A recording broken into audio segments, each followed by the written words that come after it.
আইন সংস্কার কমিশনের প্রস্তাবনাগুলো জুলাই সনদের আলোকে বাস্তবায়ন হবে কথা জানিয়েছেন আইনমন্ত্রী মোহাম্মদ আসাদুজ্জামান।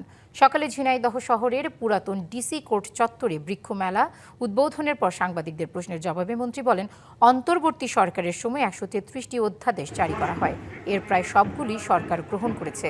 একই অনুষ্ঠানে বেসামরিক বিমান পরিবহন ও পর্যটন প্রতিমন্ত্রী এম রশিদুজ্জামান মিল্লাত বলেন, দেশি বিদেশি পর্যটকদের আকৃষ্ট করতে মহাপরিকল্পনা নেওয়া হয়েছে।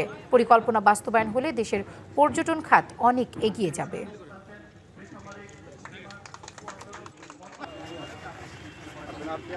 আইন সংস্কার কমিশনের প্রস্তাবনার আলোকেই ১৩৩টা অর্ডিন্যান্স অন্তর্বর্তীকালীন সরকারের সময় জারি করা হয় এবং সেই অর্ডিন্যান্সগুলোর মধ্য থেকে প্রায় সবগুলোই আমরা কিন্তু সেই সংস্কারগুলো গ্রহণ করেছি।